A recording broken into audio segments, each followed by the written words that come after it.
the client asked me how can I get people to work so fast, and how am I supposed to how I'm able to get people to work. And the number one thing I do is I just pay them. And one thing that contractors do is they don't pay their subs, and they use the section 7159, which says that you cannot take more than $1,000 a down payment before you process. But that only applies to home improvement. As a subcontractor, I could bill a contractor 100% of the job. If the contractor pays, that's a whole different story. But most contractors, they don't try to teach you. They try to tell their subs that legally they can't charge me more than $1,000 or 10%. That's bullshit. That's not true. I could pay my subcontractors 100% of the job. That does not apply. There's no law that says I cannot legally pay you. So the way I got my contractors to work is I did the number one thing most contractors don't fucking do is pay their fucking subs. And I pay my subs before they started. I paid some of these subs 2-3 days before they were at the job site. So is that risky? I don't know. I think it's more risky for them, because if they do me dirty, then I won't give them work. So I think, and then to find a contractor that pays you before you even fucking start, before you even set a foot on the job, that's even rarer. So they know that. So if they do me dirty, it hurts them more than it hurts me. So that's how I'm able to mobilize people so quick, because the clients are like, how the fuck are you moving this fast? I was like, dude, once you guys approve the quote, check clear, everything's good, I'm moving fast. And I like I said, this is a commercial building, so in commercial buildings are different laws.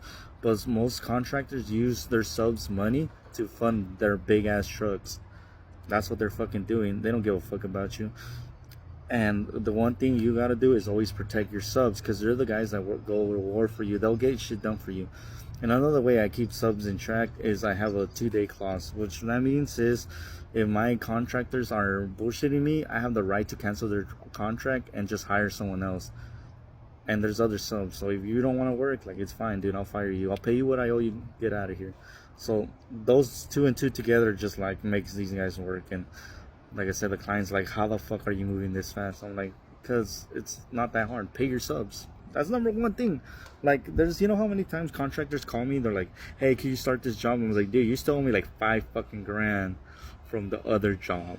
And they're like, oh, the homeowner hasn't paid this and that. And it's like, then why the fuck did you let me complete the job? One thing is, I would tell my subs right away, I'm like, dude, the owner hasn't paid. Like, dude, fuck off. Like, I don't want you to work here, because then I'm not going to be able to pay you. I also tell my contractors, like, dude, I'll go and try to get you paid, but if I don't get paid, I'm not going to pay you, which every contractor does. Because I imagine there's every project nowadays is like 20-30 grand on the low end, especially on commercial. So imagine we have 5 of those projects. There's $150,000 out there. Does it look like I have $150,000? No. But it's my job to look out for my contractors, make the owner pay. Like, it kind of sounds stupid that I work without getting paid, then I blame my subs for my mistakes. And that's why I got my General B license, because the reason I started my business is so I don't have a boss to work with, because I'm tired of work for people. So the fact that I started my own license and then I still got to work for someone else that's not the owner. You're still always going to have one more person above you, which is going to be the client.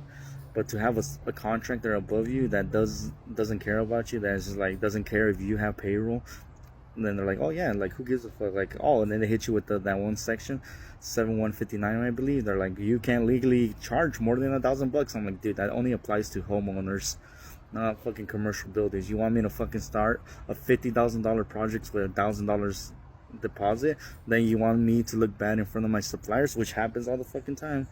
Then my suppliers are like, yo, you owe me 20 grand. I was like, well, this motherfucker owes me 50 grand. And then they try to hit you with like all change orders. I've been fucked so many times. That's why I kind of stayed away from commercial for a while. But now that I'm running it, I was like, I'm coming back to commercial, because there's way more money. The laws are in my favor technically, because if you're dealing with homeowners, the reason those laws exist is because there's piece of shit contractors out there that will legit steal people's money. And I've been in multiple lawsuits with the contractor, because when you get your license, you legally have to respond to any investigations done by the CSLP, the contractor. So some contractors have been investigated, and since I was a sub, then I'm investigated, and then the contractor ran with their money. And when they mean ran with their money, like 30-50 grand. As a homeowner, that's a lot of fucking money. And that's why legally, as a contractor, you cannot, when you're working for a homeowner, you cannot go above the you're supposed to turn in and then get paid, but when it comes to commercial, dude, I could build 100% of this project. And if you build that trust, like, how difficult it is to get a check for like 10, 20, 30 grand, which is nothing in commercial. Because by the time you start buying material, like, I'll spend 20 grand in a day, but to a lot of people that's a lot of fucking money, but it's not. So that's how I'll show you what's going on. It's like when we started this week, and we should be done by next week. Flooring is already getting ripped out. We got this, we got electrical. This one's getting put up. We got door, we got more electric switch. There's a little touch up. The painter already started painting over here because there's no work gonna be there. First coat is done.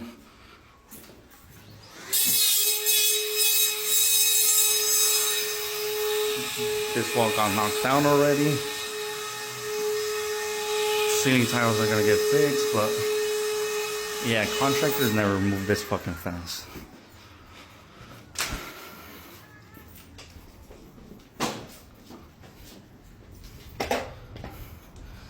And like I said, also what helps me, that I'm also working sub. I'm working for other contractors doing plumbing.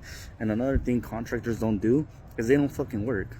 So the only way they make fucking money is by subbing shit out and collecting the profit margins on top of it.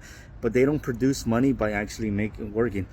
If someone calls me right now for a water heater, I'm gonna go and install a water heater and make some fucking money. Contractors, they're gonna sub it out. So my profit margins are even higher when I deal directly with homeowners. If we get a service call right now, that's straight profit. I don't have to. Number one, I didn't advertise because I don't pay for a lot of. I am in the future, but at the moment I'm not paying a lot for advertising. So when I get an organic lead through my website, through my TikToks, through Instagram, through YouTube, then I never paid Google, Facebook, or Instagram for that lead. So I save myself $100 right there. Number two, we're always booked. Like right now, I'm like 2 weeks out. So this is just like, even if we do have to work another 4 or 5 hours, or we have to break off of a project because we're already ahead of schedule, that's straight up profit. So you service the customer right away, and you make money because you're directly billing the customer. So that's where the money's at. But to get service calls every day, it's pretty hard. You gotta drop some money on Google, and at the moment we can't. I mean, that's not the right thing to do, but we will in the future, because we're gonna advertise more. So yeah, that's literally all you gotta do to make a project move ahead, is just pay the motherfuckers.